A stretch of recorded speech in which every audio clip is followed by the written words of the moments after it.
আসসালামু আলাইকুম। আজ আমি নাস্তার জন্য বেগুনি ভাজতেছি। বেসন গুলাই রেখেছি, বেসনের মধ্যে চুম্বাই বেগুনি ভাজতেছি। এখন আমি চুলাতে দিয়ে দেব,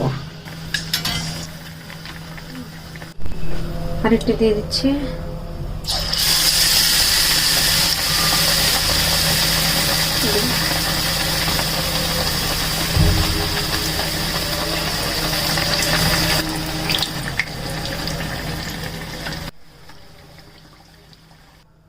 ভেজে নিচ্ছি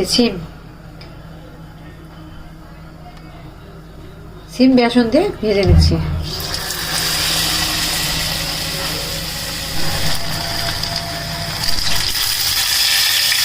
মরিচ দিয়ে দিব, এই যে মরিচ আছে, মরিচ দিয়ে দেবো।